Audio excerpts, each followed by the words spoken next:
Step right up. Welcome to the greatest marketing show on earth. Today, we're going to explore the strategies and techniques of P.T. Barnum, the master marketer and showman. Barnum's techniques, though they're from the 19th century, still offer invaluable lessons for us marketers and small business owners today. Let's explore his top strategies you can use to captivate your audience. One thing I do when I want to learn a new skill or technique is I think about how I can model someone that's done it really well before me. So when I thought about the subject of marketing on a bigger scale, one of the first people that just popped into my mind was P.T. Barnum. So I started scouring the internet for ideas and I came across his book, Barnum's Own Story. And I guess it got a lot of publicity after that Greatest Showman movie, which I like that movie a lot. So I thought I'd check it out. And wow, have I gained a lot of great marketing advice from this little book. Well, actually, kind of a big book. Another thing Barnum was great at was marketing with a purpose. This man always thought several steps ahead. For instance, you probably heard the story of General Tom Thumb, the little person that he would take on tour, and he advertised them as this general, and he would have him do these hilarious sketches, and just an all around. He took little people weren't a new thing, but somehow he really marketed Tom Thumb and made him so famous, so popular that he planned this trip, and he had it in mind that he was going to meet the Queen and get an audience with her. Well, what are the odds that you're going to meet the Queen? You know, these carnival guys were kind of looked down on. But he was so good at creating this hype when he went to England. He subtly got in with these kind of elites over there. He got invited to these shows and would sit in the boxes and meet them. And somehow, in this book, it describes it, but how he got an audience with the Queen. And the royal family loved it so much, loved meeting Tom, that they just invited him back and back over and over again. And this guy became kind of a somewhat regular in the Queen's presence. And it was really cool to see how he kind of thought all this stuff up ahead of time and created this plan. Nobody else probably knew what he was doing. They kind of thought it was probably by accident that he got in front of these people. But he had this strategy, and he would hold Tom back at the beginning and kind of make this air of mystery about him. They didn't let all the people see him right away. They would only let certain people, and he made him more special, more exclusive, and created this real hype around him. And he was just a master at creating hype. So if you can figure out a way to do that in your business, it's so powerful. If you can think, as Napoleon Hill says, with the end in mind, have that final goal where you want to be, and then chart the course to get there. It's super powerful.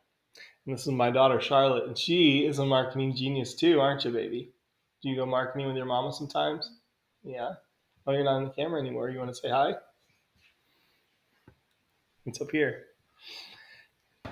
So Barnum famously said there's no such thing as bad publicity. He mastered the art of creating buzz, drawing attention to his attractions. There's a story, and I think it was portrayed in the movie, where he paid this homeless gentleman to basically take these four bricks, put them around this intersection, around the 4 blocks, and just walk around and take one brick and trade it for the next one, pick that brick up, walk to the next corner, put that one down, swap it with the brick that was already sitting there, and just did that for about an hour. And then all this crowd of people started following him to see what he was doing. So what do you think he did next? He walked into Barnum's museum, paid his fee, walked through. All these people had to pay a fee to get in. Walked through, walked out the building, and started doing it all over again. And he just did these crazy, mysterious things to drum up attention, and it really worked. It really got him a lot of attention, a lot of notoriety. His famous American Museum was filled with oddities. He did all these different hoaxes to attract attention. He knew how to keep people talking, how to get his name in the media. So today we see a lot of big brands, a lot of big personalities that know how to do the same thing, always keep their name out with their different product launches, their teasers. The lesson, don't be afraid to make big, bold claims in your marketing, generate hype around your offerings, but just make sure you're able to deliver. When you make these big promises, you're going to have to deliver.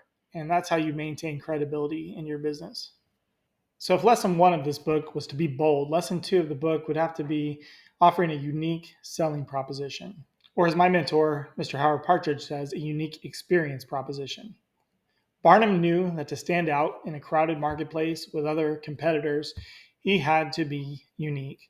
So when he brought the Swedish singer Jenny Lind, the Swedish Nightingale, to America, he didn't just sell her talent.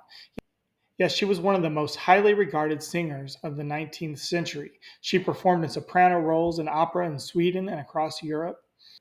And according to Wikipedia, undertook an extraordinarily popular concert tour of the United States beginning in 1850. So again, Barnum didn't just sell her talent, he sold this exclusivity of seeing this amazing opera singer. The chances of most of the public, general public, getting able to experience that was so slim that he was offering them something they had never seen before. The uniqueness, the exclusivity of her performances. So think about your product, your business. What's its unique selling proposition? What can you do different? What can you do better than everybody else? What sets it apart from the competition? And are you marketing that well enough? Whether it's an innovative feature, your exceptional quality, a unique story, make sure it's clear and it's compelling. And don't just make it about price. People can see right through that, and that strategy just doesn't work for a long term business. Tell your customer what you can offer them that's different, that's better, or just unique. So, we're going to wrap it up right there for today with being bold and offering a unique selling proposition or unique experience proposition. And we'll follow up in another video with some more lessons from P.T. Barnum on marketing. Like and subscribe so you make sure you don't miss the next episode. Thanks.